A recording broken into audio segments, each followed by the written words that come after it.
Hola, ¿cómo están? Mi nombre es Estefan Jarpa, soy químico farmacéutico, además de ser el jefe de calidad y seguridad del paciente del Hospital Público Asistencia Pública de Chile. Soy miembro de la Red Latinoamericana de Ergonomía en Salud, RELAESA, y también miembro de la Fundación de Seguridad del Paciente, que es el que organiza este gran evento. Tenemos que dar las gracias también a Fundación ITAES. Tenemos que dar las gracias también por la participación y este patrocinio a Portal Hospitalario, RELAESA, Agencia Regulatoria In-House y a la Sociedad Chilena de Ergonomía. Con esto ya estamos dando por iniciado nuestro gran conversatorio que vamos a tener en el día de hoy. En el día de hoy me acompañan grandes expertos y expertas de este tema tan buscado en todas partes del mundo para ser cumplido, como es la ergonomía en los sistemas de salud y en la seguridad del paciente. Vamos a partir con nuestro primer invitado, el doctor Carlos Aceves González. Carlos es asociado de la Universidad de Guadalajara en la Cátedra de Ergonomía en Salud y profesor de Ergonomía en Salud de la misma universidad. Carlos es psicólogo de profesión y es además el presidente de la Red Latinoamericana de Ergonomía y Factores Humanos en Sistemas de Salud. Además, tiene una amplia y larga trayectoria en estos mismos temas en Inglaterra y en otras partes del mundo. Es doctor en filosofía y tiene la licenciatura en psicología de la Universidad de Guadalajara. Su doctorado es de la Universidad de Longbourn, así que es un gran placer tenerte con nosotros, Carlos, y por favor, el escenario es todo tuyo. Su tema, ergonomía, factores humanos en sistemas de salud y seguridad del paciente. Adelante, Carlos. Bien, muchísimas gracias, amigo Estefan, por esta introducción a este conversatorio y por la presentación que haces de mi persona. Agradezco, por supuesto, a la Fundación para la Seguridad del Paciente y al doctor Hugo Guajardo por la invitación y por organizarnos en este conversatorio. Me complace compartir esta charla con nuestros compañeros y compañeras, que seguramente será muy provechosa para todos quienes nos escuchan. Gracias a ustedes que nos están escuchando. Y bien, partiré con esta charla diciendo que, bueno, el tema es muy amplio y tenemos, digamos, una hora para conversar con ustedes, un poco más. Y trataré de tocar algunas generalidades sobre lo que es la ergonomía, o también llamada ingeniería de factores humanos. También hablaré un poco de cómo la ergonomía se ha ido incorporando y es una disciplina reconocida en los sistemas de salud con un amplio potencial para mejorar la seguridad del paciente, y concluiré hablando de algunos retos y oportunidades para la ergonomía y los sistemas de salud en América Latina, y hablaré un poco también de lo que es RELAESA, la Red Latinoamericana de Ergonomía y Factores Humanos en Sistemas de Salud. Bien, la ergonomía normalmente, seguramente que nos escuchan lo han escuchado, aplicada a productos, de repente a la silla, al computador, al automóvil, sobre todo en términos comerciales, de mercado. También quizá lo han escuchado en materia de salud ocupacional, hablando de, por ejemplo, movimientos repetitivos, posturas forzadas, etcétera. Sin embargo, me gustaría el día de hoy contarles que la ergonomía es una disciplina científica. Y bueno, aquí hago una pausa para mencionarles que el término que se usa normalmente en los países de no habla inglesa es ergonomía, y en Estados Unidos empezaron a llamarlo en su momento ingeniería de factores humanos. Hoy en día ustedes pueden encontrarlo en la literatura como Human Factors and Ergonomics, es decir, factores humanos y ergonomía. Y bueno, decirles que son sinónimos, nos referimos a la misma disciplina que se encarga, que tiene como encargo entender la interacción que tienen las personas con los elementos de un sistema. Esto como disciplina científica, que luego como profesión es una disciplina que se encarga de aplicar el conocimiento sobre los factores humanos en el diseño de los sistemas, de los productos, de los servicios, a fin de optimizar el bienestar humano y el desempeño de todo el sistema en el cual los humanos participan. Hay 3 características fundamentales de nuestra disciplina. Y la primera es un enfoque de sistemas. ¿Sí? Hemos venido diciendo y abogando por cómo el tema de la seguridad del paciente tenemos que resolverlo desde un enfoque de sistemas, utilizando disciplinas que son, vamos, ciencia para la seguridad, entre ellas, por supuesto, la disciplina de los factores humanos, que es una disciplina orientada hacia el diseño, es decir, la ergonomía estudia esta interacción con el diseño del sistema, con los elementos del sistema, para entender las necesidades humanas, esta interacción que se tiene y rediseñarlo o mejorarlo.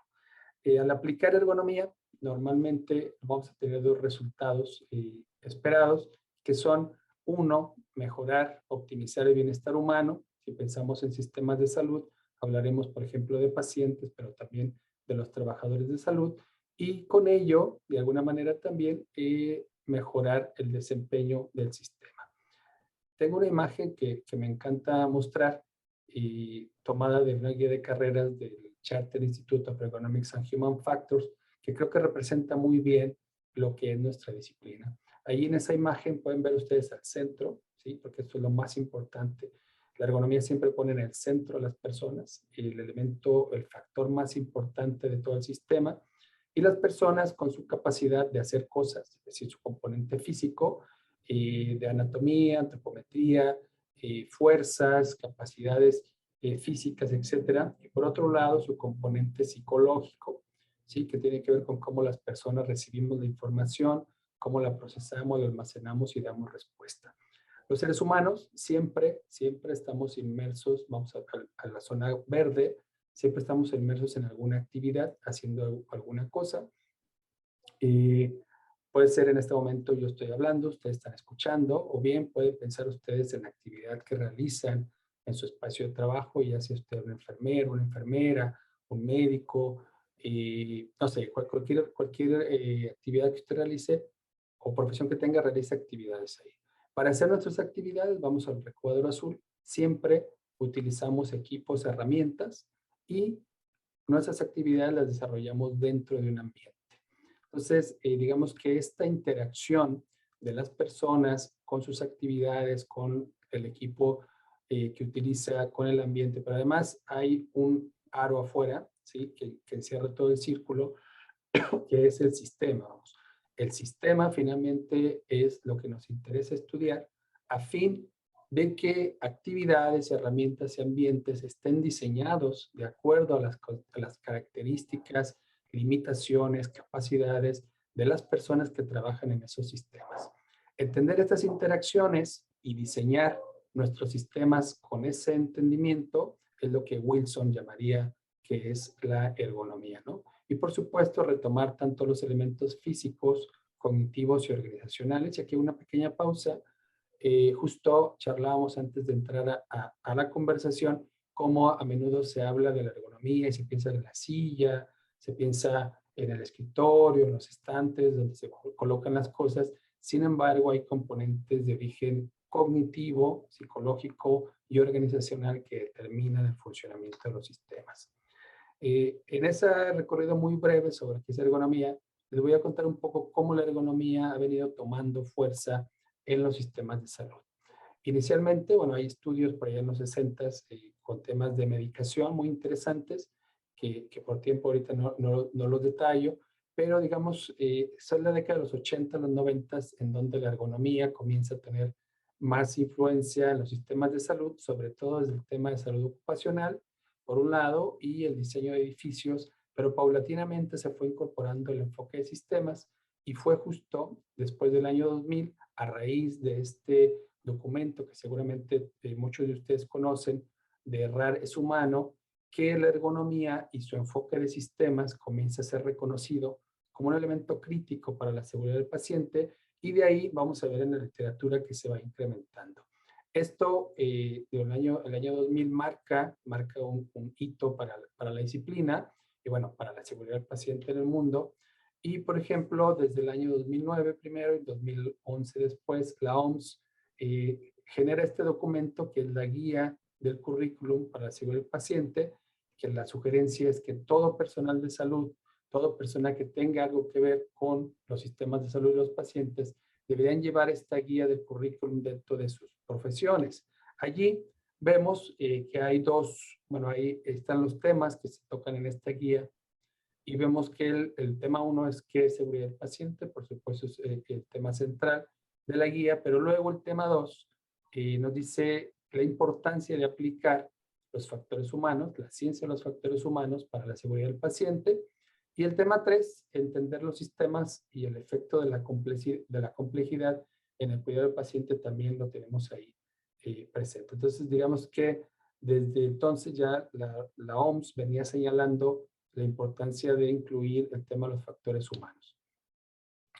Y bueno, avanzando un poco con esta línea y para cerrar con mi presentación, hablar cómo hoy día tenemos retos y oportunidades para la ergonomía y los sistemas de salud en América Latina. Bueno, una de las grandes oportunidades es esta charla que el día de hoy Fundación para la Seguridad del Paciente nos permite extender y que estoy seguro que un poco lo que yo diga y lo que digan mis tres compañeros, vamos a sumar mucho a este fin de avanzar en ese sentido, ¿no? Venimos diciendo que tenemos enfrente una década de oportunidad. La Organización Mundial de la Salud el año pasado lanza un primer borrador y este año ya un documento final, que es el Plan de Acción Global para la Seguridad del Paciente 2021-2030, que bueno, por supuesto les invito a leer, seguramente muchos de ustedes ya lo conocen, pero justo en este plan de acción, la OMS marca siete objetivos y 35 estrategias, y dentro de ahí en el objetivo 2, la construcción de sistemas altamente confiables, vemos ahí que explícitamente la OMS señala ya a la ergonomía, a los factores humanos para construir sistemas de salud resilientes.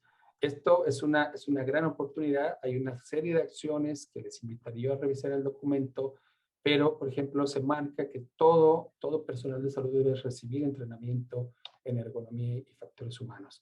Este documento es un número especial de la revista del International Journal for Quality in Healthcare que edita ISQA, seguramente es de conocimiento de ustedes, un número especial en donde se habla justamente de cómo integrar la ergonomía y factores humanos en el cuidado de la salud. Les invito a leer, de hecho, bueno, ahí tenemos una publicación, un artículo de cómo venimos integrando la ergonomía en los sistemas de salud en América Latina, y seguramente en alguna presentación delante el doctor Fabián les hablará un poco más de otros artículos que están ahí muy interesantes y que lo dejo ahí para que él se los platique. Recientemente hicimos una revisión sistemática de la literatura de ergonomía y factores humanos en Latinoamérica aplicados a sistemas de salud, y encontramos esto. Tenemos investigación, mucha de ella concentrada, por ejemplo, en Brasil, menos en países como México, Colombia, Chile, Argentina, pero sobre todo quiero llamar su atención en estos 5 dominios que son, bueno, centralmente hay mucho en temas de seguridad de los trabajadores, salud ocupacional básicamente, usabilidad de la tecnología, un poco menos en términos de resiliencia y diseño de sistemas, es decir, con un enfoque más de sistemas, pero ven ustedes en el tema de análisis de incidentes de seguridad del paciente, encontramos que no encontramos un solo artículo que empiece a abordar esto. Mientras que desde hace aproximadamente 15, 20 años, en el mundo ha venido cada vez más integrándose la ergonomía. Entonces ahí hay una oportunidad clara, ¿no? Tenemos varios retos, por supuesto la oportunidad no la marca la OMS, la necesidad de la aplicación de la disciplina ahí está, pero necesitamos formar especialistas en ergonomía, necesitamos entrenar, proveer entrenamiento a los profesionales de la salud en esta disciplina, por supuesto investigar, aplicar, cooperar, ¿sí? Este webinar, este conversatorio me parece un excelente ejemplo de cooperación, de cómo estamos empezando a conjuntarnos para hablar de esto. Y por supuesto, en la medida que vamos avanzando, se irá generando mayor sensibilidad y seguramente incremento de la demanda desde los sistemas de salud hacia lo que hacemos desde la disciplina. En esta imagen rápidamente marcamos cómo hay diferencias o cómo estamos con relación de la incorporación de la ergonomía en los sistemas de salud en América Latina comparado con los sistemas, por ejemplo, en el Reino Unido, Estados Unidos o algunos otros países con mayor desarrollo económico. Ahí marcamos, justo esta es parte de la publicación ahí en la revista de ISCUA, cómo la necesidad de aplicar ergonomía es muchísimo más alta en nuestros contextos que en esos otros contextos, pero el reconocimiento de la disciplina y su aplicación está mucho más por debajo. Entonces, en realidad, el reto ahí está, la oportunidad ahí está, y desde ahí, rápidamente les platico, desde la Red Latinoamericana de Ergonomía y Factores Humanos en Sistemas de Salud, que venimos trabajando en varias áreas, desde motivar la generación de conocimiento, tratar de aplicarlo, formar recursos humanos y promover la disciplina. Bueno, ahí es algo que nace a principios del año pasado, en 2020, y que ha venido incrementándose, y cierro diciendo muchas gracias a la Fundación para Asegurar al Paciente por esta oportunidad, e invitarlos, por supuesto, a sumarse desde sus diferentes áreas para lograr una integración de la disciplina en los sistemas de salud en América Latina. Y bueno, quedo pendiente para una serie de preguntas y conversación al final de nuestra presentación. Doctor Estefan, adelante. Muchas gracias, doctor Aceves. Una gran exposición sobre lo que implica darle la importancia y la relevancia a la ergonomía y los factores humanos, sobre todo en los sistemas de salud complejos. No solamente debemos pensar en consultas o en lugares más pequeños, sino que un hospital implica grandes factores humanos que están siempre presentes. Así que tomamos aquí todas las consideraciones para algunas preguntas que le vamos a hacer, don Carlos. Muy bien, sin demorar mucho más, ¿cierto? Quiero presentar a Jaycee Cofré Figueroa.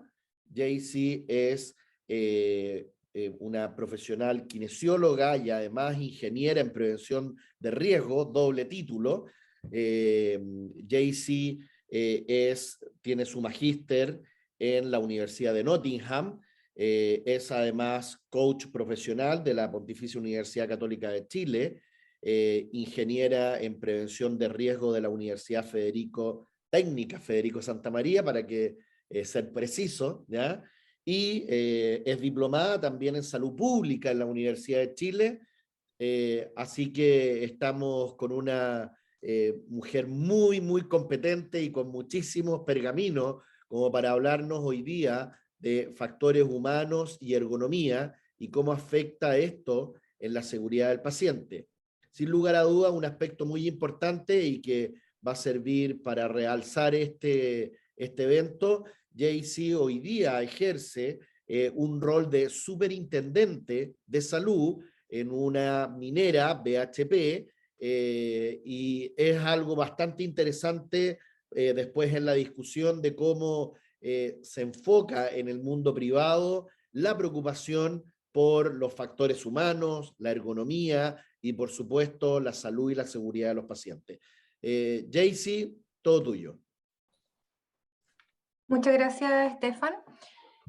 Bueno, como introducción y también dentro de las conversaciones que hemos tenido acerca de este tema, la seguridad del paciente siempre se ha visto como un área un poco complicada por las diferentes realidades que se tienen en los hospitales, en los lugares de intervención, en los sistemas de salud, y el enfoque que se le da muchas veces no es de acuerdo a los factores humanos y ergonomía, que como comentó Carlos, es sumamente importante considerarlo cuando organizamos el trabajo, cuando enfocamos las prioridades que tenemos en cada uno de los roles, y cuando definimos cuáles son las responsabilidades que tiene cada persona en una organización.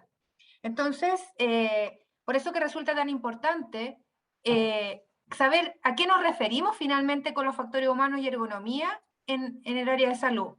Y aquí, de forma muy rápida y muy ejemplificadora, tenemos que considerar que no solamente el sistema hospitalario funciona dentro del hospital, y para términos de ejemplos, voy a mostrar aquí un pequeño video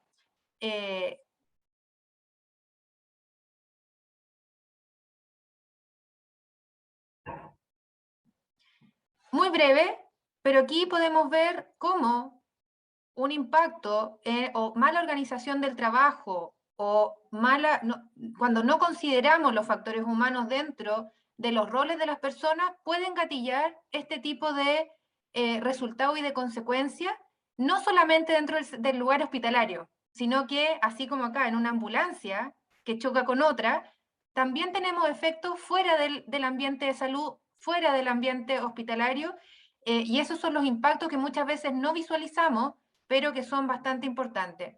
Entonces, un poco retomando la definición, ¿qué entendemos por factores humanos y ergonomía? A grandes rasgos es la interacción que tienen las personas con su entorno. Y esto es sumamente importante tenerlo en cuenta porque en la medida que tengamos buena interacción, estemos relacionados con nuestro entorno de acuerdo a la fisiología de las personas, a cómo funcionamos, y adaptamos eso a nosotros, vamos a poder funcionar mejor de forma sostenible en el tiempo, sin generar fatiga, sin generar cansancio y por lo tanto disminuyendo la intensidad de los errores que podamos tener en nuestra gestión. Pero los factores humanos no es solo eso, sino que incluyen muchas disciplinas, como ingeniería, psicología, diseño, biomecánica, sociología y muchas otras, para que se lleve a cabo de forma óptima. Por lo tanto, cuando hablamos de factores humanos y ergonomía, no estamos solamente viendo un área. Necesariamente tenemos que ver cuál es la relación que tenemos con nuestro entorno e involucrando a todas las áreas de un sistema que pueden impactar en los resultados. Y aquí hay una frase que es muy relevante en este ámbito, porque cuando nos equivocamos en una ingeniería, el efecto de la consecuencia se da en la caída de edificios. Cuando nos equivocamos en la salud, los errores médicos, los vemos en las personas, ¿ya? Entonces los errores médicos y los eventos adversos que tenemos son problemas de psicología e ingeniería, no de medicina. La penicilina, el antibiótico, los medicamentos van a funcionar. El problema es cómo los aplicamos, cómo hacemos para que esa medicina efectivamente genere una mejora en el paciente y no a través de la praxis médica tengamos consecuencias adversas que finalmente, como aparece acá, pueden ser errores fatales, literalmente, ¿ya? Entonces acá, este esquema, de forma muy general, nos habla de cómo funcionamos habitualmente en los sistemas hospitalarios. Cuando uno va y dice, ¿cómo tú tienes tu calidad? ¿Cómo mides la calidad asistencial? ¿Cómo mides que estás atendiendo bien, estás haciendo bien las cosas? Muchas veces nos vamos a la documentación, a los papeles, y cómo están escritos, pero muchas veces nos falta la otra parte, que es el entrenamiento, la supervisión, la comunicación, y estos aspectos que no están escritos. ¿Cómo estamos funcionando? ¿Qué tanto de lo que está escrito realmente estamos aplicando? ¿Y de qué manera estamos haciendo la mejora continua para que esto funcione? Entonces, es real que podemos mejorar la calidad asistencial a través de documentación, de protocolos, de entrenamiento, de roles y responsabilidades establecidos, de esquemas de disposición de las personas organizados para que puedan actuar y puedan trabajar en óptimas condiciones. Son factores que sí debemos considerar y podrían generar una mejora importante en la calidad asistencial. Pero hay otros factores que muchas veces no vemos, no son tangibles, no podemos observar y que corresponden a los factores humanos y ergonómicos. ¿A qué nos referimos con esto? Son las limitaciones, son las características que tenemos las personas y que nos pueden, en la medida que adaptemos el entorno, nos pueden favorecer un trabajo o también nos pueden ayudar a equivocarnos y generarnos obstáculos. Entonces, por ejemplo, ¿de qué manera estamos organizando los equipos de trabajo? La aplicación de guías clínicas. Aquí, ¿y por qué pongo aplicación?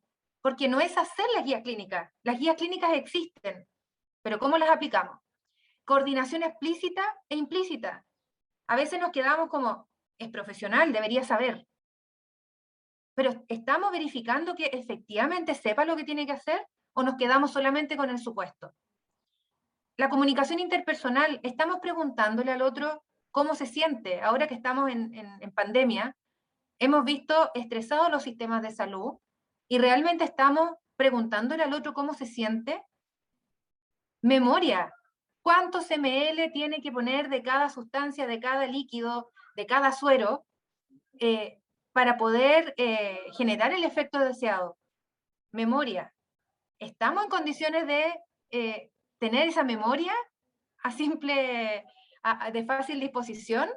Conocimientos y habilidades. ¿Cómo nosotros vamos aprendiendo todos los días?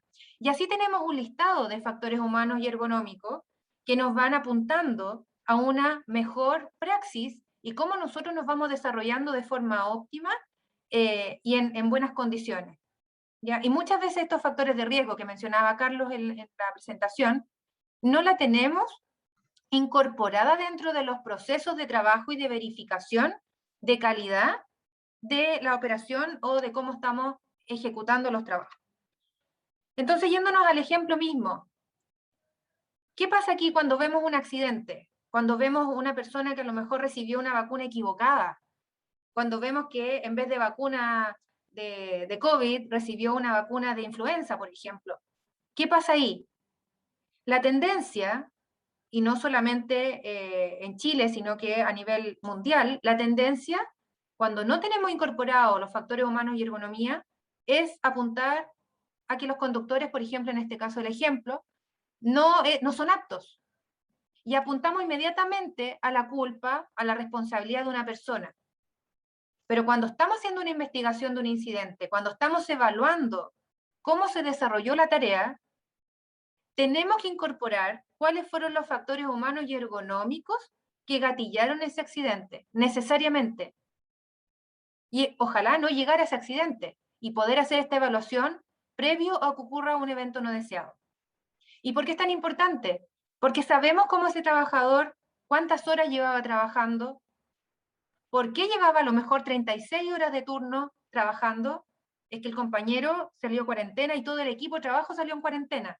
Entonces tuvo que compensar él.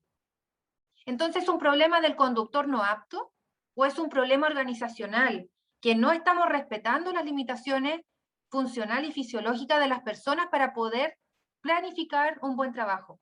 ¿Dónde está el problema?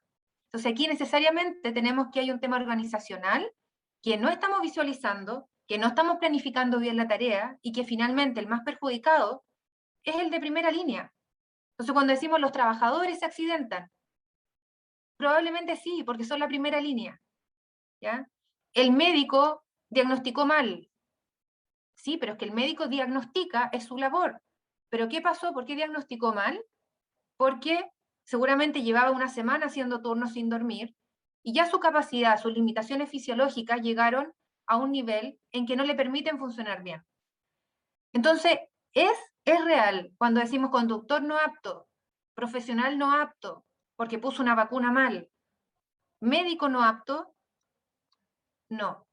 Tenemos que ir mucho más allá, tenemos que analizar cuáles son los factores organizacionales que están influyendo en estos resultados no deseados y finalmente en el error humano.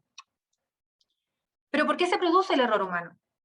Hay algunos factores, personas, organización, aspectos físicos,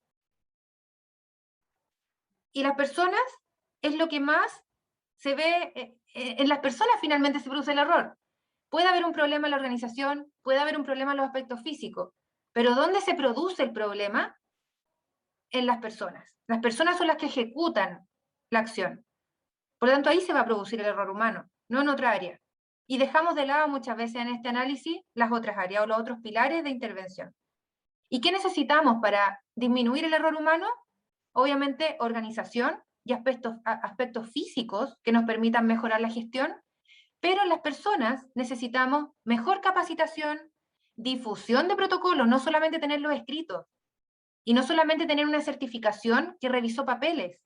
Tenemos que saber y verificar que las personas entendieron y saben hacer su trabajo. Actualización de protocolos, hay algunos casos en que nos llevan también a sumarios administrativos por los errores. Anotación de deméritos son consecuencias. Entonces, todo esto va influyendo en cómo nosotros vamos generando errores humanos cuando no los desarrollamos bien, no los gestionamos bien, ¿ya? Entonces, ¿estamos realmente evitando los errores humanos o solamente nos estamos quedando en qué pueden hacer las personas? ¿Ya? Y en ese sentido es donde necesitamos profundizar más en la organización, en los aspectos físicos, y cómo podemos ayudar a esta persona que está por horas y turnos desgastantes, dando ahí todo toda la motivación, toda la energía atendiendo a pacientes, y si empezamos a analizar todos los factores humanos que influyen en su labor, nos vamos a dar cuenta que su error humano era absolutamente predecible, ¿ya? Porque los turnos de trabajo ya implican un cambio en el ciclo circadiano, ya produce aspectos también de depresión, ya produce alejamiento de la familia y por lo tanto contención emocional que otorga la familia, fatiga física por no dormir, trastornos del sueño, frustración, irritabilidad y desmotivación. Entonces, ¿cómo nosotros podemos ir favoreciendo o evitando que esto se produzca? ¿Estamos controlando los turnos y horas extra? ¿O estamos supliendo con el mismo personal que esto se lleve a cabo? ¿Cómo estamos aportando como organización? ¿De qué manera estamos ayudando a las familias a que ayuden a descansar al trabajador en las casas y no que este trabajador también llegue y tenga que ir al supermercado? Porque necesita descansar también. El problema es que está tan poco en la casa que cuando llega, al final tiene que hacer los quehaceres también del hogar. Entonces, hay factores organizacionales evidentes que pueden llevar a un problema emocional, físico y organizacional también, y que no estamos visualizando y no estamos gestionando.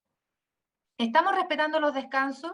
¿Estamos considerando el perfil de cargo para cada rol? Entonces aquí hay una serie de factores que debemos considerar para mejorar la gestión de salud y no solamente la certificación documental de que lo estamos haciendo bien. Y de eso se trata los factores humanos y ergonómicos de la gestión en salud. Entonces, ¿cómo llegamos a una calidad asistencial? Sí, la documentación es muy importante. Tenemos que tener organizado cómo vamos a hacer el trabajo. Pero eso, sin considerar las limitaciones que tenemos como personas, sin considerar los factores humanos y organizacionales que influyen en mi desempeño, no vamos a llegar a una calidad asistencial óptima.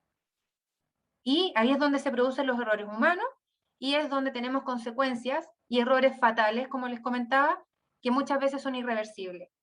Entonces, considerar los factores humanos y organizacionales en una organización, en un área de salud que es tan crítico, porque cualquier error nos cuesta en vida, tenemos que considerarlos, tenemos que conocer nuestras limitaciones humanas para poder diseñar el trabajo acorde a eso. Así es que las tecnologías, la documentación, el entrenamiento, cómo tenemos que hacer las cosas, son los que finalmente nos va a ayudar a mejorar esta calidad. Así que, Estefan, muchas gracias por el tiempo ahí entregado para esto. Fue bastante breve, pero espero haber entregado la información en No, el tiempo. muy bien, muchísimas gracias, Jaycee. No, la percepción de brevedad, la verdad es que es solamente una percepción, ¿ya? Porque estamos abordando de manera bastante certera temas que son muy importantes. Tú nombraste varios que después los vamos a ver en las preguntas, pero la comunicación interpersonal, las emociones, las condiciones físicas que uno debe tener al momento de enfrentar el trabajo. Y eso, vaciado en el mundo de la salud, es radical el cambio que se puede lograr. ¿Ya? Ahí después les voy a comentar algunas experiencias que justamente desde hoy estamos aplicando en este hospital público, en la Posta Central de Chile, que inclusive estamos habilitando cápsulas de siesta, siestarios, ¿ya? Porque la verdad es que el estrés que nos dejó la pandemia es gigantesco, ¿ya? Muy bien, muchas gracias, Jaycee. Ahora vamos con mi querido doctor Fabián, ¿cierto? Don Fabián Vitolo, perdón. Don Fabián Vitolo es médico, ¿ya? Así que nos honra aquí, doctor, estar presente en esta ocasión. Él es director de Relaciones Institucionales del Servicio Médico en Noble, compañía de seguro, pero, cierto, hoy día está aquí en representación de la Fundación ITAIS, y además, cierto, debo mencionar que él ejerce como director de la Diplomatura de Seguridad del Paciente y Atención Centrada en las Personas de la Universidad y Salud en Argentina. ¿Estoy bien? Porque Está perfecto, Estefan, está perfecto. perfecto. Ya, el doctor Vitolo nos va a hablar de factores humanos y seguridad del paciente, por supuesto, pero va a tocar un tema importantísimo. Entonces, en estos minutos que él va a tener, nos va a dar un paseo por los 7 mitos que debemos derribar en este tema. Entonces, con toda energía, doctor, por favor, todo suyo al escenario. Muchas gracias, Estefan. Bueno, como decimos en mi país, yo me siento un colado en esta mesa porque son todos especialistas referentes latinoamericanos y mundiales en factores humanos, y yo soy un médico que arriba de esto hace muy poco, así que mi rol en esta mesa no va a ser introducirlos en los principios que tan brillantemente Jayce y Carlos nos han introducido, sino abogar porque esta disciplina sea más tenida en cuenta en nuestros hospitales. Hace 25 años, como dijo, yo vengo a la seguridad del paciente desde los juicios de mala praxis y desde el horror, ¿no? De ver cosas que podrían haber sido evitadas. Y yo creo que gran parte de los motivos por los cuales no avanzamos es porque faltan más especialistas en factores humanos en nuestros hospitales, en el diseño de los sistemas, y porque no se enseña esto en las facultades de medicina y en el posgrado. Algunas lecturas, y mencionó Carlos este artículo, tienen la virtud de plasmar en el papel cosas que uno tenía, ¿no? que sentía, pero que cuando uno las ve en 2 o 3 páginas, se transforma como una especie de revelación, ¿no? O sea, como de epifanía, se me hizo la luz. Y a mí me ha pasado pocas veces en mi vida, me pasó con los primeros estudios de Lucian Lipp de RAR en medicina, me pasó con el informe de redes humanas, me volvió a pasar en enero de este año, con este número al que hizo referencia Carlos, que es un número dedicado de la revista de ISCO a la Sociedad Internacional de Calidad Ergonomía, coordinado por Pascal Carayón, tal vez la especialista, la referente mundial más importante en este tema, y donde Carlos y Jordan escribieron también la experiencia de Latinoamérica, y claramente me hizo a mí meterme mucho más de lleno en este tema, porque cuando uno lee, dentro de ese artículo hay una editorial, que es lo que yo quiero comentar, que habla de estos mitos que tenemos que desterrar y que son los que vamos a hablar en el resto de la charla. Porque nosotros en estos 20 años en el movimiento de seguridad del paciente hemos tenido algún avance, sería injusto decir que no, pero sigue existiendo el enfoque del error como un problema clínico profesional que tenemos que arreglar los profesionales de la salud. Recién hablaba muy bien Jayce, que es un tema de ingeniería, de psicólogos, de antropólogos. Sí, así como la guerra es demasiado importante como para ser dejada en manos de generales, la seguridad del paciente es demasiado importante como para dejarla en manos exclusivamente de médicos sin formación. Y esto no fue siempre así. Al principio del movimiento de la seguridad del paciente había ingenieros, psicólogos, antropólogos. Y después los médicos fuimos cooptando este tema y pensando que podía ser reducido a una serie de herramientas o de cosas técnicas que nosotros podíamos manejar. Así no fue. 20 años y hemos progresado muy poco. Y dentro de estos mitos que yo quiero ir desterrando, es el mito de la excelencia individual. A los médicos en general, los profesionales de la salud nos forman para ser perfectos. No te podés equivocar. Pensar que nosotros vamos a alcanzar los niveles de seguridad que realmente necesitamos sobre la base de la responsabilidad individual y la excelencia individual es un error, porque está visto que necesitamos de equipos de trabajo aceitados, comunicados. Claramente no alcanza con decirle a los profesionales que se esfuercen más, que tengan más cuidado, ya de por sí lo tienen. Como bien se dijo acá, la medicina actual es muy, muy compleja y los seres humanos tenemos limitaciones. Trabajamos peor cuando estamos cansados, nos distraemos, envejecemos, nos peleamos. Entonces, si realmente queremos avanzar en la prevención y reducción del daño, el entorno de atención médica debe diseñarse, como bien dijeron Carlos y Jaycee, teniendo en cuenta estas limitaciones. El segundo mito, muy acendrado, es este, el mito del sistema perfecto. Cuando ocurre un daño, los médicos sobre todo, tendemos a creer que esto es una excepción en un sistema que de otra manera sería seguro. Hay muchísimas evidencias que demuestran que los sistemas clínicos están lejos de ser seguros o de ser perfectos, que para tener buenos resultados es necesario estar continuamente solucionando, ajustando cosas. Y este mito se sostiene en la creencia que los sistemas pueden hacerse o ser esencialmente seguros. Es decir, hacer como si fuera un tanque blindado. Blindamos el sistema con normativas. Sin embargo, como vimos, el sistema es intratable, es naturalmente complejo. Y son las personas, a distintos niveles de la organización, las que generan seguridad, utilizando herramientas, tecnología, balanceando su utilización entre objetivos que compiten. ¿Qué quiere decir esto? Que la seguridad es lo que las personas hacen todos los días. La seguridad es creada por la gente, es dinámica, no es una propiedad estática del sistema. Bueno, nos hemos llenado con hablar de alta confiabilidad y tenemos muchísimo para aprender, claro que sí, de la ingeniería nuclear, de la aviación, pero somos infinitamente más complejos y de ahí el desafío enorme que tiene Carlos, Jaycee, porque en los sistemas complejos, la seguridad es una propiedad emergente de todo el sistema, mientras la confiabilidad es una propiedad de los componentes individuales del sistema. ¿Qué quiero decir con esto?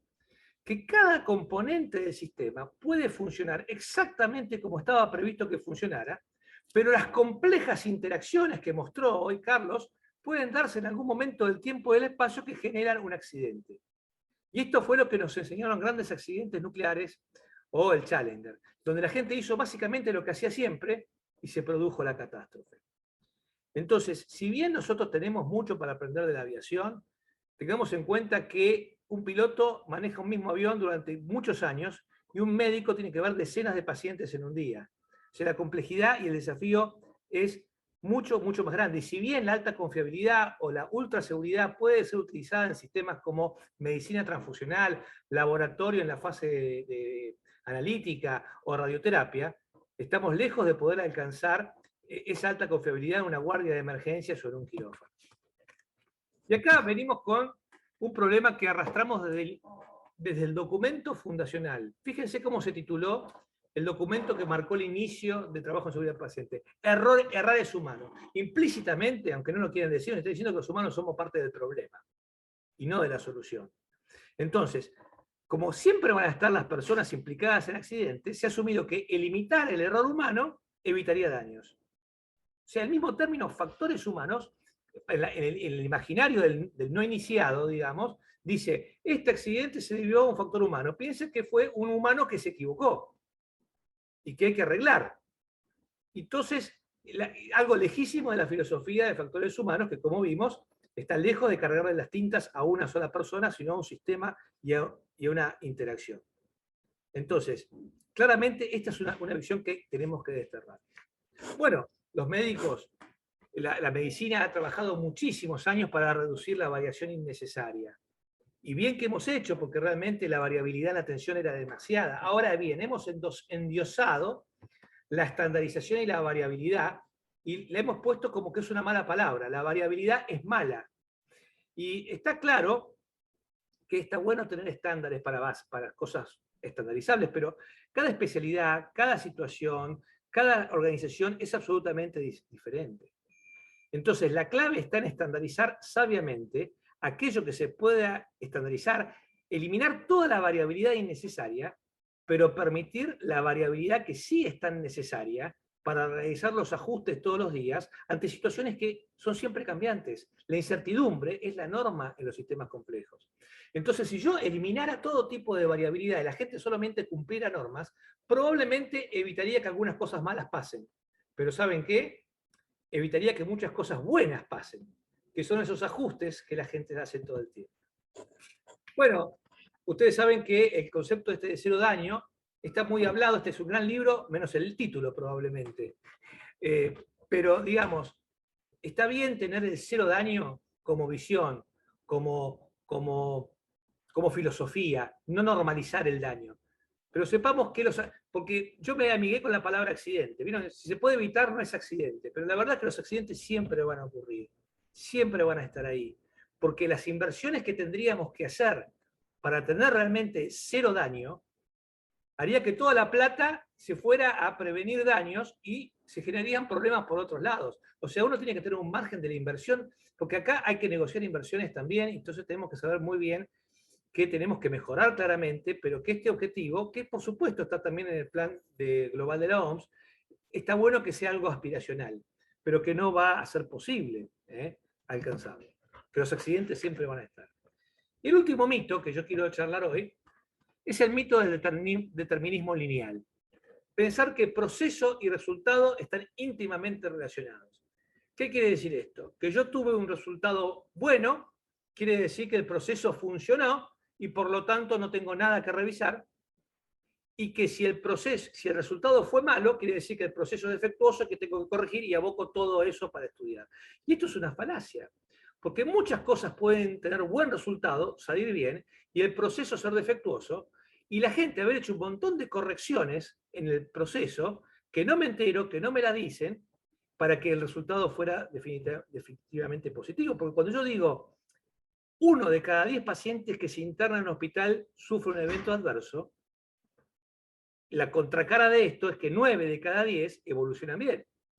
Y si bien tenemos bastante claro por qué las cosas salen mal, nadie se aboca a estudiar por qué las cosas salen bien, cuáles son estos ajustes, cuál es esta variabilidad que yo tengo que estudiar. Nos hemos pasado años estudiando errores, eventos adversos, protocolos de Londres, y no estamos estudiando el trabajo desde la fisiología. Aprendemos seguridad desde la mesa de Morgagni, de patología, disecando un cadáver, y no desde la fisiología del trabajo de todos los días para saber cómo nos podemos enfermar. En definitiva, me he excedido un poquito. Estas son las reflexiones que quería hacer con ustedes sobre estos mitos, y agradezco esta oportunidad de estar con estos cracks de los cuales aprendo tanto. Nos vemos en el debate. Muchas gracias, doctor Vittorio. Yo creo que fue un claro viaje por estos 7 comillas. Creo que quedamos muy claros que son comillas mitos, ¿ya? Los mitos dejan de serlo cuando se empiezan a hacer realidad, ¿ya? Entonces, creo que vamos a tener un espacio para discutir algunos de ellos en unos minutos más y seguir reforzando esta gran necesidad de relevar el concepto de seguridad del paciente y factores humanos. Muy bien, entonces no nos queda nadie más que nuestra querida amiga personal y también colega farmacéutica, la doctora Ángela Caro. Es difícil presentar a Ángela con la cantidad de pergaminos y actividades que tiene, además que yo no sé de dónde saca el tiempo para dedicarse a tantas cosas, y bien, porque esa además es una gran característica. Ángela, yo voy a dejar porque es verdad que quiero destacar, Ángela es board en ISOP, la Internacional de Farmacovigilancia, es una de las precursoras de la farmacovigilancia en Colombia, es docente y directora de la carrera de Química y Farmacia en la Universidad Javierana, además es miembro de REAELSA, la Red Latinoamericana de Ergonomía en Salud. Hemos tenido grandes y sendos debates en distintos congresos en distintas partes del mundo. He tenido ese honor de debatir con Ángela sobre la automedicación, sobre la medicación y sobre el uso racional del medicamento. Yo creo que lo que vamos a escuchar ahora de Ángela está muy enfocado a ese zero harm, ¿ya? Cero riesgo al momento de tomar medicamento, que es prácticamente una quimera, muchos dicen, pero que sí se puede y que la verdad que muchas veces podemos salvar una vida. Así que yo quiero dejarle el escenario a Ángela y estar muy atento para que después pasemos ahí unas rondas de preguntas y conversación, y para ya después dejarlos libres. Ángela, todo tuyo. Muchas gracias, mi querido Estefan, por esa linda presentación. Y mil gracias a Hugo por la invitación. Te faltó decir solamente que también soy miembro honorario de la Fundación para la Seguridad del Paciente de Chile y soy presidenta de la Asociación Colombiana de Farmacovigilancia. Entonces, allí están mis credenciales, pero hoy estoy hablando en nombre propio. Y soy miembro fundador de RELAESA, que junto con Carlitos, pues, después de un ISOP 2019, pensamos en generar este debate sobre los factores humanos en Latinoamérica. Entonces, mil gracias por la invitación, especialmente a Hugo de la Fundación por la Seguridad del Paciente en Chile. El día de hoy les voy a compartir un caso lamentable que sucedió aquí en Colombia y cómo pudimos aprender de este caso haciendo un análisis desde los factores humanos. Cuando este caso sucede, nosotros le presentamos al gobierno de nuestro país todo un análisis con un enfoque desde los factores humanos y la ergonomía, e intentamos a través de eso mostrar que no era una sola responsabilidad. Les voy a mostrar un poquito de lo que sucedió. Me voy a permitir leerles el caso en particular. Una madre acude a una farmacia por el medicamento formulado de rutina como antiparasitario albendazol para cada uno de sus 2 hijos, 2 niños de 7 y 10 años. Al llegar a la casa, la mamá cumple las instrucciones médicas de dar el frasco completo a cada niño. Al rato se da cuenta que sus 2 hijos están dormidos y luego ella no logra despertarlos porque los 2 niños han fallecido. Al revisar el frasco ve que el medicamento administrado es tramadol y después de un análisis se concluye que fue un error de dispensación. Acá en la parte derecha ustedes logran ver las fotos reales de los productos que estuvieron involucrados en el caso. Obviamente cubrimos las marcas para no hacer ninguna alusión a las mismas, pero para darles una idea de los productos de los que estamos hablando.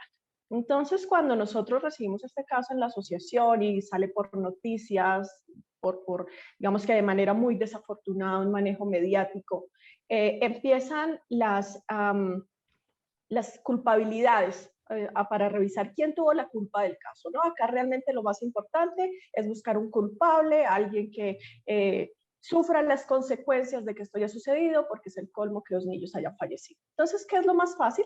Pues claro, dijimos que es un error de dispensación, entonces lo más fácil es decir, la persona que estaba regentando y que hizo la entrega del medicamento es la culpable. Entonces, claro, debemos despedirla, pasarla al escarnio público. Esta pobre persona pues sufre todo el impacto de la segunda víctima, que este tema pues también hemos tratado mucho en la Fundación de Seguridad del Paciente y además lo hemos hablado en varias oportunidades. Sufre todo este impacto de la segunda víctima, ¿no? Porque se dice esta persona, pero ¿cómo pudo dispensar mal el medicamento y los 2 niños han fallecido? Pero personas no tan tradicionales dicen, no, pero es que la mamá, ¿cómo no se da cuenta que le están dando los niños? Entonces buscamos otro segundo culpable, ¿no? La mamá no revisó, la mamá como no le da los medicamentos sin saber, y empieza otro segundo juzgamiento muy fuerte hacia la mamá. Entonces, realmente lo que se ve desde el ámbito clásico, pues es que hay 2 personas y que las 2 pueden ser las culpables de todo lo que ha sucedido. Por una parte, la regente, la dispensadora, porque hace una dispensación y no verifica el producto antes de entregarlo. Y claro, hay unos protocolos establecidos por ley en Colombia donde debería haber una verificación. Entonces se empieza, ¿no? Como es un mal ser humano, es un mal trabajador, porque no cumplió los protocolos, no hizo las verificaciones que debería haber hecho.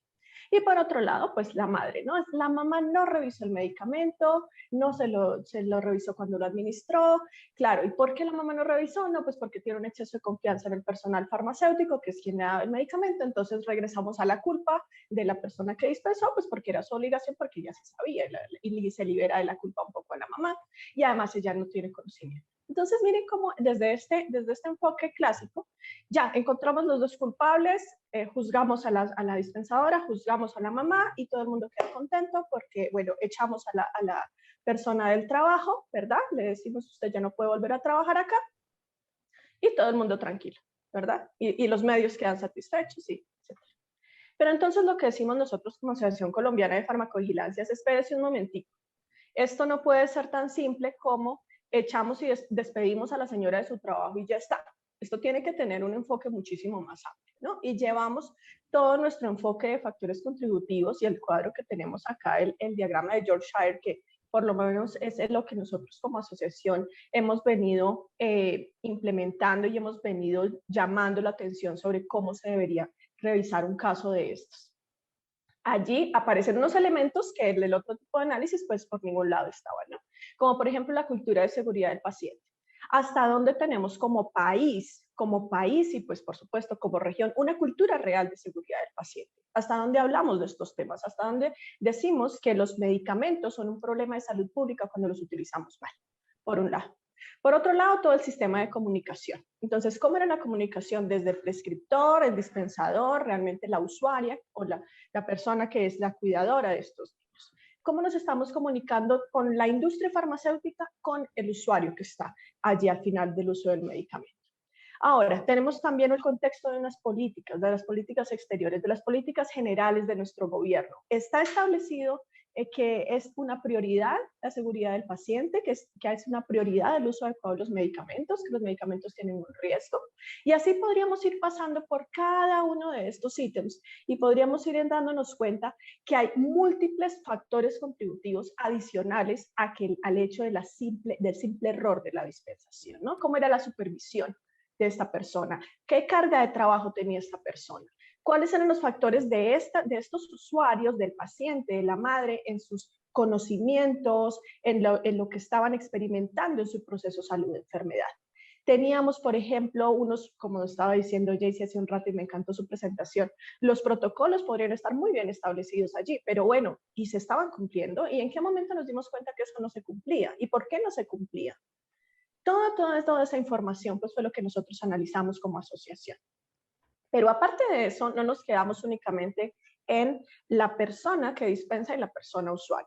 Pensemos en todos los actores que podrían estar en este proceso, ¿no? Desde el Ministerio de Salud, el legislador, quien promueve las leyes, las normas. ¿Las leyes son suficientes? ¿Tenemos realmente un cumplimiento de esa normatividad que está asegurando que tenemos un proceso más seguro de dispensación porque hay una norma? La agencia reguladora del país, que para nuestro caso es el INVIMA, el INVIMA tiene políticas claras, por ejemplo, sobre isoapariencia de medicamentos para que no haya esta confusión de los medicamentos LASA, Look-alike, Sold-alike, porque eso está establecido hace mucho tiempo en la literatura de medicamentos y de seguridad de medicamentos. Entonces, las hemos adoptado. ¿El productor tenía en mente el tema del etiquetado distintivo o no lo tenía en mente? La industria farmacéutica diferente al productor. Tenemos unas políticas de etiquetado distintivo porque lo lógico desde la cultura de seguridad es eso. El médico prescriptor tenía un proceso de comunicación suficiente con la usuaria para decirle el medicamento viene de tal manera, usted lo toma acá, va a ser un jarabe espeso y usted se lo va a dar al paciente.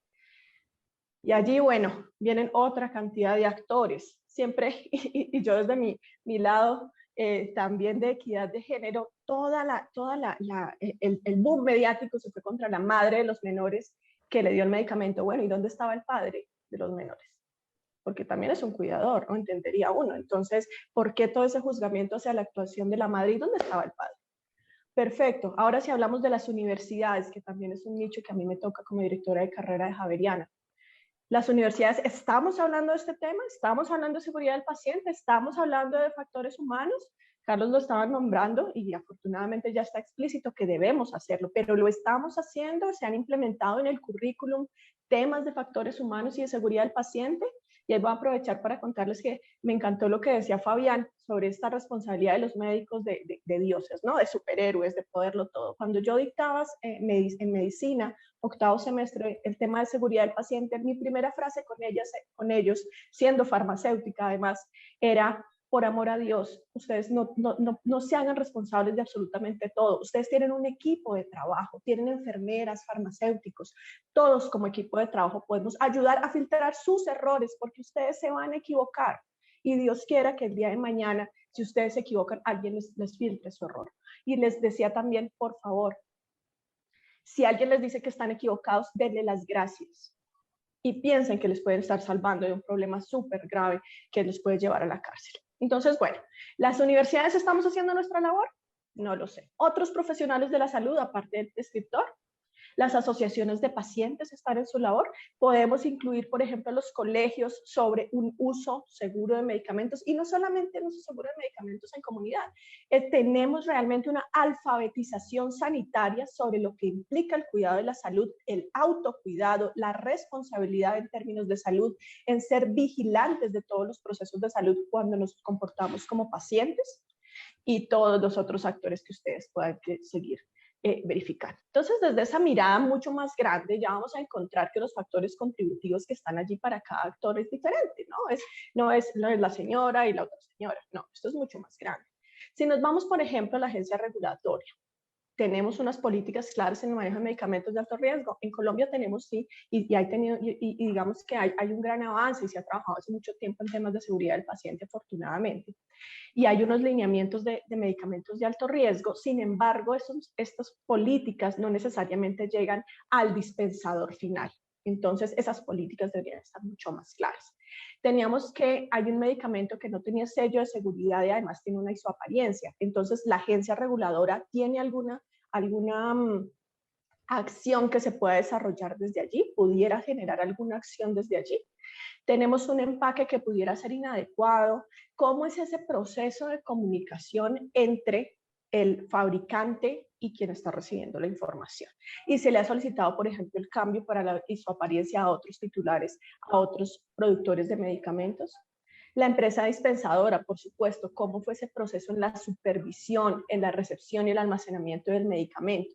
¿Será que esa empresa tiene realmente una cultura de no punitividad y de aprendizaje del error o no? ¿Hay una cultura de seguridad allá?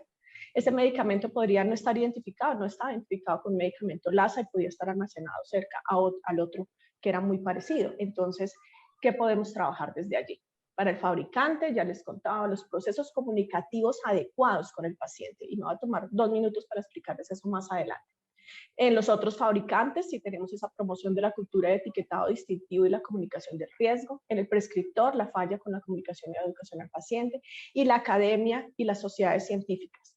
¿Existe realmente un posicionamiento de la problemática de errores de medicación como un problema de salud pública? ¿Estamos construyendo una cultura de seguridad hacia la comunidad en general? Tenemos muchísimos puntos de acción, no solamente despedir a la persona que dispensó. Tenemos muchísimos puntos de acción. Y en todos esos, todos los que estamos sentados acá y seguramente todos los que nos están viendo, tienen una responsabilidad para actuar. Entonces, el plan de acción fue completamente diferente. Ya no fue despedir a la persona, fue sentarnos con el gobierno a construir políticas claras en manejo de medicamentos de alto riesgo. Y es lo que estamos haciendo, y es en lo que estamos trabajando hoy día. Y tener el posicionamiento de esta problemática, también lo estamos haciendo. Estoy hablando de las 2 tareas que nos quedaron a nosotros como Asociación Colombiana de Farmacovigilancia. Esas son las tareas que nosotros estamos desarrollando y que seguiremos desarrollando, porque no vale simplemente compensar que fue culpa de una única persona. Me va a tomar 2 minutos para hablarles de este, que es mi tema de investigación, que es la ergonomía cognitiva y los errores de medicación. Y ahí simplemente quiero que pensemos en que todo lo que nosotros desarrollamos, todos los procesos que desarrollamos mentalmente, son procesos cognitivos. Y esos procesos cognitivos nos permiten entender y desarrollar y tomar decisiones para atender pacientes. Entonces, cuando nosotros hablamos de la ergonomía cognitiva, hablamos de ese diseño de esos procesos, pero de esos procesos desde la cognición. Y allí les voy a contar un poquito de lo que nosotros hemos venido trabajando en los procesos cognitivos en el uso de medicamentos. En particular, hay unos procesos cognitivos que nosotros deberíamos estar reforzando y de estar entendiendo sobre cómo se están comportando las personas que utilizan medicamentos. Por ejemplo, tanto en los procesos de prescripción, dispensación, preparación y administración, se requiere hacer un análisis, una lectura e una interpretación de información. ¿Están capacitadas las personas para desarrollar esa lectura y para interpretar adecuadamente la información que están recibiendo? En cualquier momento del uso del medicamento se requiere la toma de decisiones, y la toma de decisiones es un proceso cognitivo en el cual yo tomo una información, la valido con otras informaciones previas y aparte de eso, evalúo cuál es la mejor opción y me decanto hacia una opción en particular porque considero que será la que tiene los mejores resultados. ¿Cómo está ese proceso de toma de decisiones en nuestro personal asistencial? Otro proceso cognitivo es la comunicación. Comunicación que puede ser entre los profesionales de la salud y los profesionales de la salud con el paciente. ¿Cómo estamos teniendo esos procesos de comunicación? ¿Son adecuados? ¿La persona realmente está expresando lo que quiere expresar y el otro entendiéndolo?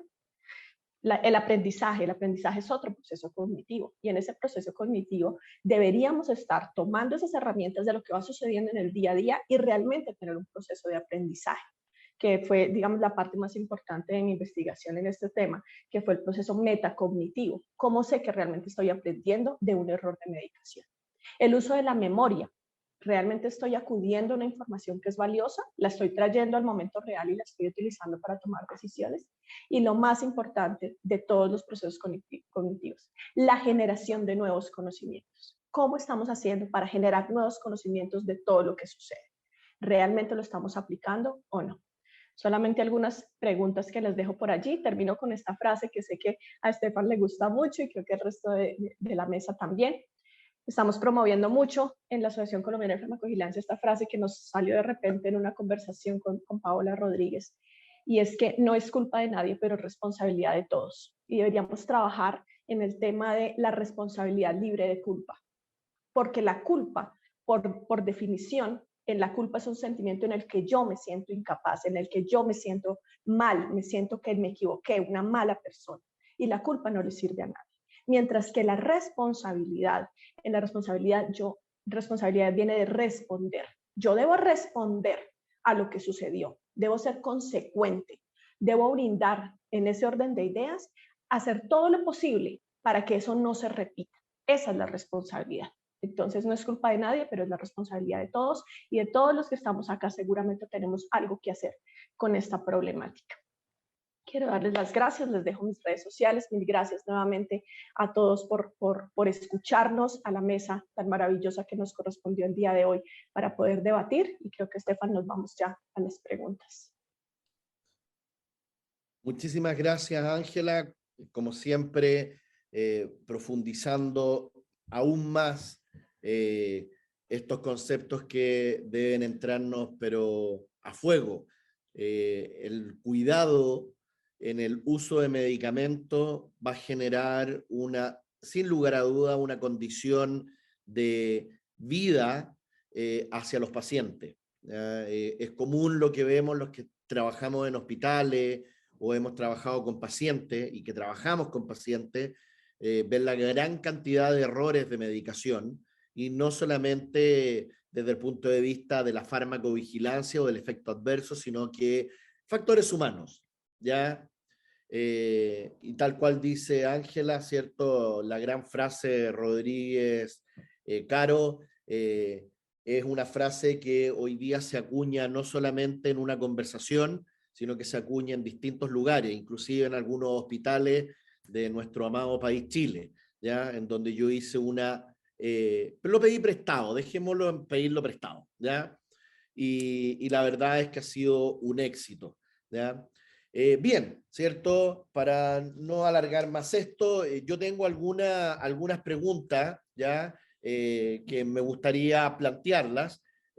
Como bien saben, ¿cierto? Esto después se va a entregar y se va a editar para la revista de la Fundación de Seguridad del Paciente, así que voy a hacer algunas preguntas y después el resto de las preguntas que puedan estar acá se las vamos a hacer llegar por correo electrónico para que ustedes le puedan dar respuesta en texto y así también incorporarlo en el documento, ¿ya? Así que como nos queda muy poquito tiempo, voy, ¿ya? Cuando partimos con nuestro amigo Carlos, ¿cierto? Se habló de factores a considerar en salud, ¿ya? Los visibles y los invisibles.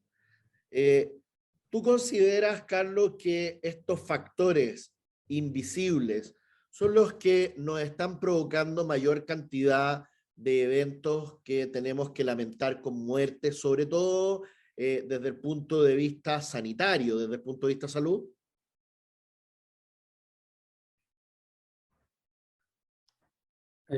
Gracias, Estefan, por la pregunta.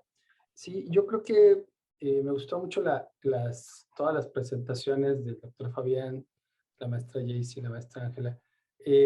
Me hace pensar mucho, y creo que Jaycee lo enfatizaba, ¿no?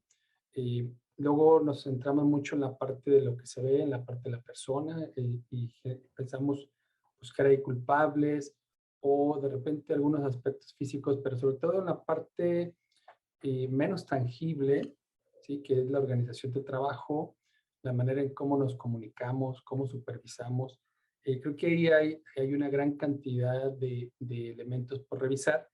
Si buscamos, por ejemplo, en los 7 mitos que nos presentó de manera extraordinaria el doctor Fabián, y vemos que ahí básicamente todos los elementos son intangibles, es decir, son estas cosas que no se ven, es decir, que no las podemos efectivamente poner en evidencia tangible, pero justo determina en buena medida lo que sucede en las organizaciones de salud. Finalmente, la cultura organizacional, ¿sí? Que es diferente en cada hospital, en cada sala, son estas cosas que tendríamos que estar entendiendo mejor, ¿sí? Me encanta cuando el doctor señala esta parte que se plantea también desde la ingeniería de resiliencia, de cómo entender las cosas que hacemos bien y no centrar la seguridad en aquellas cosas que no van bien, ¿no? Que no es allí donde deberíamos estar poniendo mayor atención.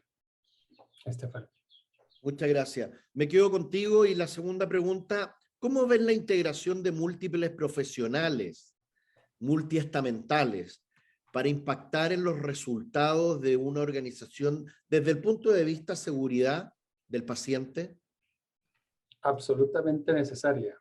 Y creo que hemos venido todos sumando esto, de la presentación que justo antecede esta sesión de preguntas. Ángela lo dice bastante bien cuando señala la gran cantidad de actores involucrados y responsables de lo que sucede. Definitivamente, lo decía también JC, el doctor Fabián, esto no es un tema de un solo grupo de profesionales, sino que necesariamente la integración de varios. Y bueno, es una de las cosas que en lo personal estoy encantado, maravillado con la disciplina a la cual representamos en esta mesa, que es la ergonomía y los factores humanos, porque justo es una multidisciplina, es justo la intervención desde lo que conocemos como ergonomía participativa, aunque de repente suena pleonasmo, porque la ergonomía pues es siempre participativa. El doctor Fabián decía, soy un colado en materia de ergonomía en esta mesa. Yo debo decirle al doctor Fabián que yo soy un colado en materia de sistemas de salud. Es decir, mi rol es aprender, difundir la ergonomía, y cuando yo los escucho hablar, ustedes que están más insertos en los sistemas de salud, bueno, yo no sé de eso, y es ahí la maravilla de cómo llegar, bueno, los autores de este artículo que nos presenta, por ahí lo señalan en algunos textos, ¿no? O sea, la ergonomía, el profesional de ergonomía llega justo para integrar o para integrarse a lo que ya se está haciendo, y debemos decir que se está haciendo bien y que la ergonomía puede sumar a este trabajo multidisciplinario, ¿no? Perfecto, muchas gracias, Carlos. Vamos con Jaycee, ¿cierto? Aquí hay un par de preguntas también. Jaycee nos dio un input muy fuerte desde el punto de vista humano, ¿ya? Y de alguna forma humanizaste el concepto factor humano, ¿ah? Lo cual nos deja muy contentos. Lo emocional, lo físico, ¿tú consideras que son limitaciones desde el punto de vista de abordaje por parte de un área que debe estar preocupada de la seguridad de los pacientes en un entorno de salud? O sea, las emociones son parte de las personas y por lo tanto lo tenemos que considerar como un factor más a tratar, hacer seguimiento, así como hacemos seguimiento del IMC, tenemos que hacer también seguimiento de la emocionalidad, porque eso, como comentaba Ángela, la ergonomía cognitiva también está relacionada con la toma de decisiones, y cuando estamos con mucha emocionalidad, con los sentimientos a flor de piel, las decisiones también se ven impactadas. Entonces, cuando estamos en un momento, en un lugar como es la salud, donde permanentemente tenemos que tomar decisiones, efectivamente necesitamos pensar, y para pensar tenemos que despejar algunos factores distractores, pero que son parte de nosotros y que conviven con nosotros y que en las circunstancias en que estamos ahora, en plena pandemia, se han visto mucho más acentuados. Entonces, como decía, las emociones no son una limitación, sino que es parte de nosotros y por lo tanto tenemos que gestionarlo de esa manera. Es parte de lo que nos hace individuales, nos hace personas, y que sí podrían tener un buen input dentro de nuestro trabajo, pero también pueden ser un obstáculo si no lo gestionamos bien. Perfecto. Me quedo contigo, Jaycee, perdón, y te aprovecho. ¿Aló? ¿Podría complementar a Jaycee? Adelante, por favor, Ángela. Si me lo permiten, muchas gracias. No, pues estoy completamente de acuerdo con Jaycee. Creo que vamos a ser muy buenas amigas, Jaycee. Creo que igual, el manejo de la emoción y la gestión emocional es un proceso cognitivo. El cómo tú tomas decisiones sobre cómo actuar por tus emociones es un proceso cognitivo. Y allí viene un tema que es muy importante y que muchas veces nosotros no tenemos en mente y que es la inteligencia emocional. O sea, cómo nuestros trabajadores los formamos muy bien en nuestros ámbitos técnicos, ¿verdad? Cómo los entrenamos y hacemos inducciones desde todo el punto de vista del desarrollo de la tarea, como dijera mi querido Carlos. Pero aparte de eso, tenemos algún tipo de desarrollos de la inteligencia emocional. Les decimos cómo se debe trabajar con estas cargas de estrés tan grandes que se tienen en los ámbitos de la salud. El tema de inteligencia emocional, por lo menos cuando yo le dictaba medicina, lo incluía, pero entiendo que no es algo usual en el currículum y debería serlo. Deberíamos poder decirle, tú eres un ser humano y en el momento en que tengas que tomar una decisión difícil, manéjalo de esta manera. Y la manera de gestionar tu emoción para que funcione de la mejor manera para tu paciente, para las personas con las que estás, es esta. Y la inteligencia emocional se aprende, es decir, tú tienes que practicarlo, tienes que reconocer tus emociones inicialmente y luego expresarlas de cierta manera, no para reprimirlas, jamás la inteligencia emocional nos habla de reprimir las emociones, nos habla de gestionarlas, de poder llevarlas para que nadie se vea afectado al final, ni tú ni las personas con las que interactúas. Perdón, pero es que necesitaba decir ese pedacito. Y justamente la siguiente pregunta iba destinada a Ángela, ¿cierto? Que era, ¿cómo podrías tú, ¿cierto? Consolidar, así como la frase de no buscamos, ¿cierto?, culpable, sino que responsable. Tú dijiste otra frase para el bronce. ¿Ah? Si se equivoca, dale las gracias. Tú cuando mencionas esa frase de gran carga, ¿ya?, sobre todo para los que nos dedicamos a seguridad del paciente, ¿cómo tú la podrías entender para aplicarla en un centro asistencial? Si se equivoca, dale las gracias.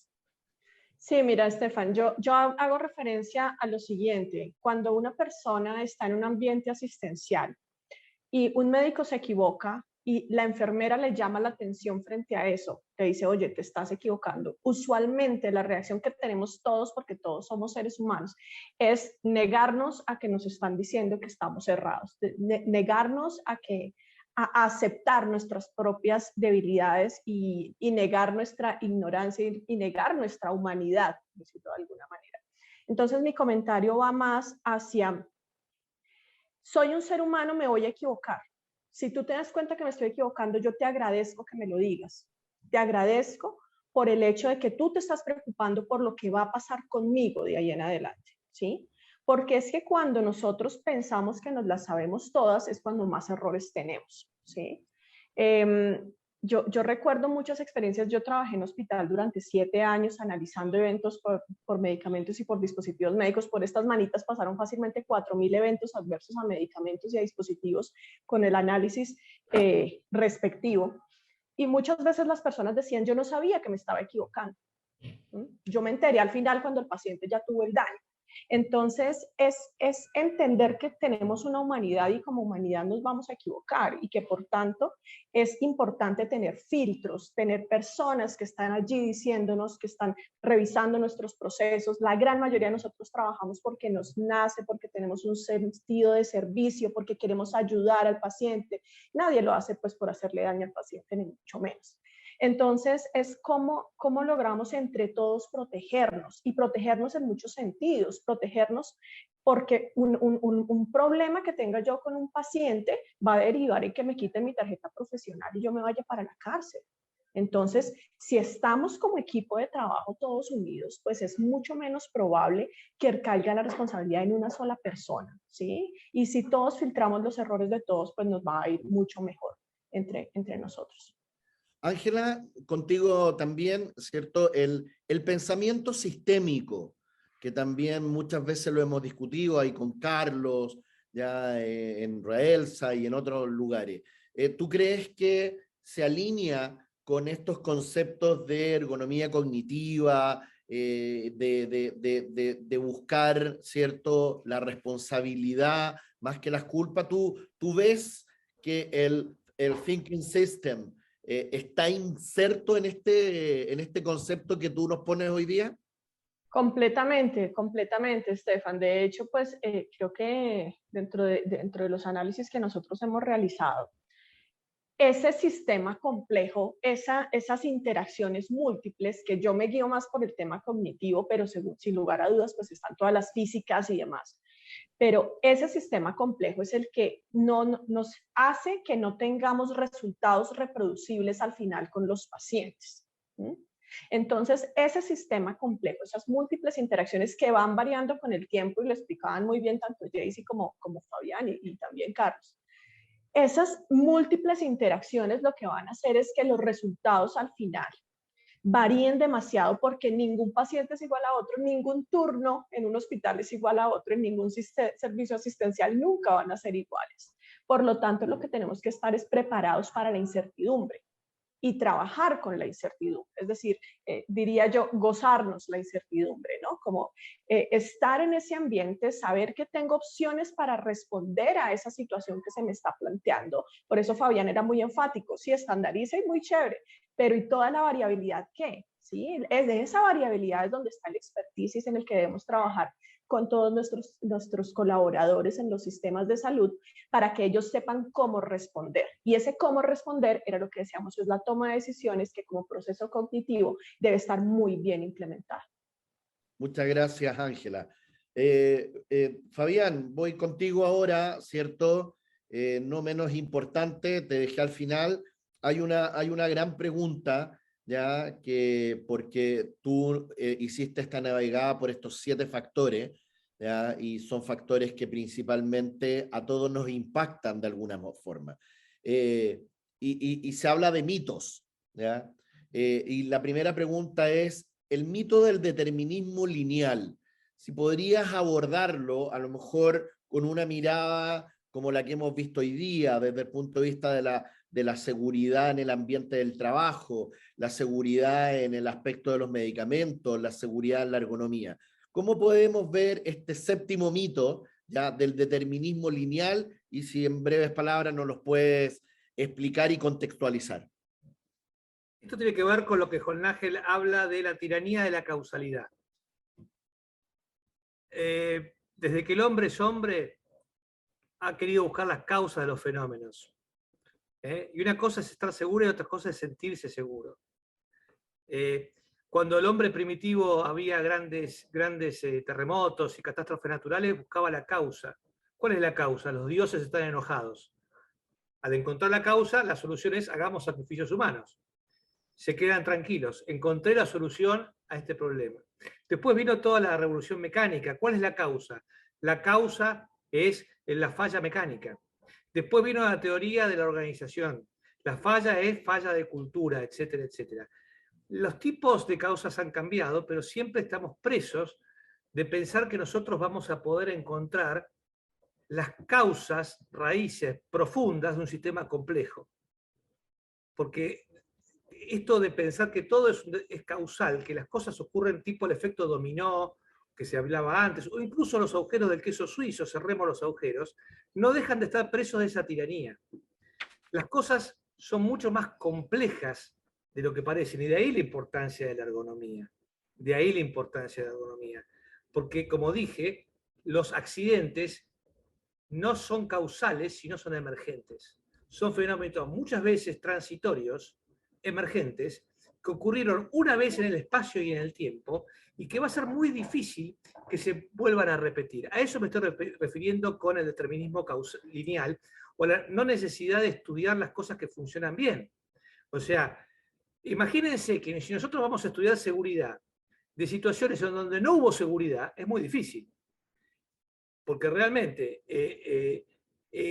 y por otra parte, las oportunidades de aprendizaje van a ser muy pocas. Si yo, recién Ángela nos mostró un evento que me quedé helado de eso. Ahora, ¿cuántas veces ocurre una cosa así? O sea, el aprendizaje ha sido riquísimo, que ya nos ha mostrado, pero ¿cuántas veces se produce un error de esa magnitud? Si yo me concentro en estudiar solamente los grandes eventos centinelas y pensar que de ahí voy a aprender, mis oportunidades de aprendizaje van a ser muy pocas.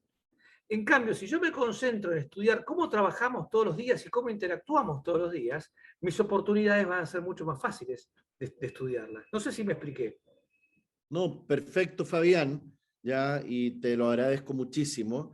Yo creo que hemos hecho un camino y se está cimentando un camino, como decía Ángela, los nuevos mejores amigos de Ángela, de Carlos, ¿cierto? De Jaycee, de Fabián, están acá. Creo que es este el grupo que tiene que impulsar fuertemente la ergonomía y los factores humanos en nuestra región latinoamericana, también en Sudamérica, en donde vemos demasiados factores determinantes de errores, ¿ya? Y que son todos evitables.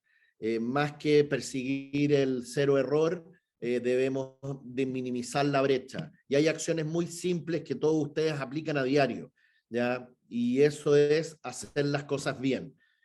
Yo quiero terminar con una frase, ¿ya? Así para que también la puedan usar todos, ¿ya? Que aunque no lo crean, la vi en una serie de Netflix, ¿ya? Pero la amé y considero que es muy importante usarla una y otra vez. Recuerden concentrarse en el aquí y en el ahora. Vivan el momento. Es un regalo. Por eso se llama presente.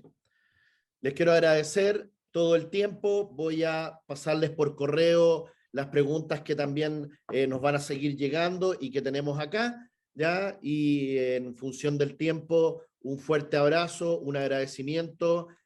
Ahora sí mi caballerosidad va a estar presente. Ángela, muchísimas gracias. Nos vemos en unos días. Jaycee, un placer haberte conocido. Imagínate, estamos en el mismo país. So near, so far, ¿ya? Así que vamos a tener que conocernos prontamente.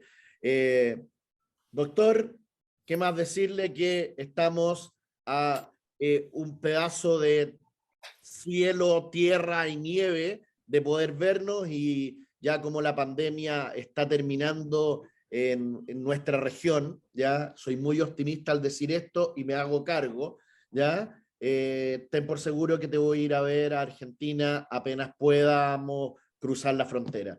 Carlos, mi gratitud siempre para ti, ya es la persona que me motivó a entrar a esto de la ergonomía y factores humanos en salud, y la verdad que encontré el hilo rojo, ¿ya? Y el hilo rojo que no voy a soltar, y lo digo con mucho cariño porque tú sabes que el camino ya se abrió y no se para.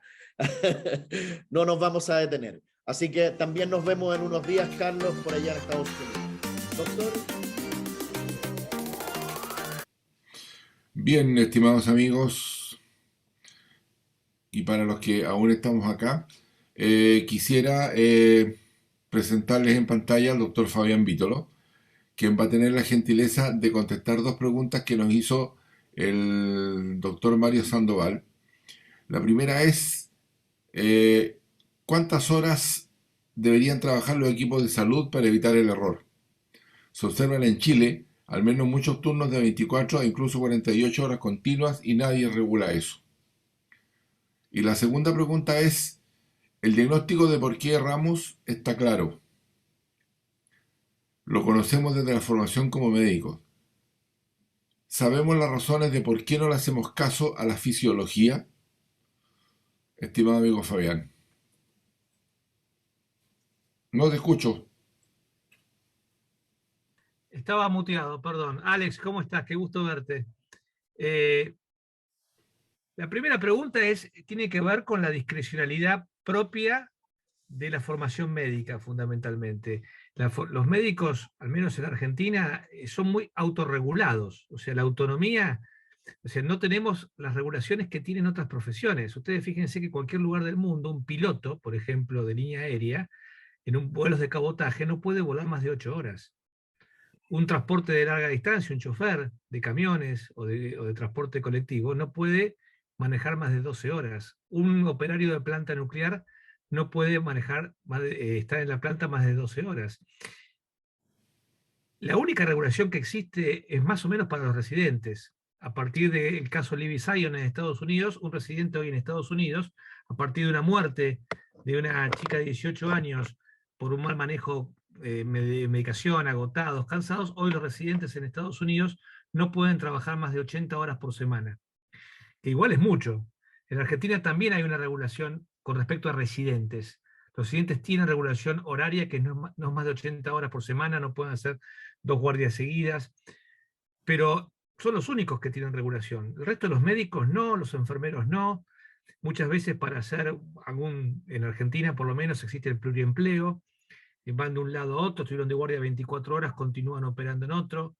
Claramente esto son cosas que tenemos que empezar a regular, como la edad de los cirujanos o la capacidad. ¿Hasta qué edad se puede seguir operando?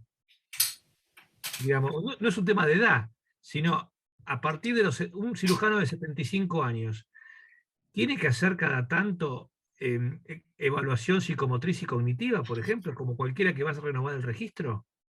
Lo dejo para la pregunta, pero eso es una cuestión de falta de regulación de la profesión. Claramente, ¿cuántas horas? Está claro que una guardia de 24 horas en una terapia intensiva, en guardia externa, es mucho. Lo ideal sería guardias de 8 o 12 horas. Lo que se ha visto a veces es que comienzan a haber errores por mal traspaso de información, ¿no? Se disminuyen errores por fatiga y aumentan errores por un traspaso de información o mala comunicación entre las guardias. Eso con respecto a la primera pregunta. Con respecto a la segunda pregunta, ¿cómo aprender de la fisiología, de lo que hacemos? Y bueno, claramente esto es un esfuerzo, porque los médicos estamos muy acostumbrados desde formación, como nos formatean la cabeza, es a ver lo que está mal. Uno viene un paciente a un consultorio y nuestra forma es ver qué es lo que está mal con ese paciente. Tenemos esta forma de pensar. Y no estamos acostumbrados a pensar de otra manera. Ahora bien, es difícil, estamos muy acostumbrados a estudiar sobre eventos adversos, pero no tanto sobre lo que dije yo, la anatomía patológica, disecar un error, y no tan acostumbrados a estudiar cómo trabajamos todos los días. Y esto básicamente hay algunas herramientas en el mundo de la seguridad 2 para hacerlo. Una es la grilla de evaluación de la resiliencia. ¿Cuán resilientes somos? Y esto se hace preguntándonos, elaborando una serie de preguntas con respecto a los 4 grandes potenciales de la resiliencia. El primero es, ¿cómo estamos preparados para responder? ¿Cómo estamos preparados para vigilar, para monitorear? ¿Cómo estamos preparados para anticiparnos? ¿Y cómo estamos preparados para aprender?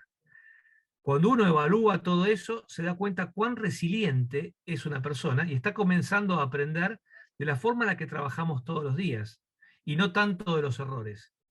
Entonces uno comienza a ver, porque estas cosas, a ver, un evento adverso es muy fácil de ver, pero una vez, o sea, cuando alguien pasó algo muy malo, es relativamente fácil de ver y uno se tiende a estudiar eso, pero cambiar eso es muy difícil.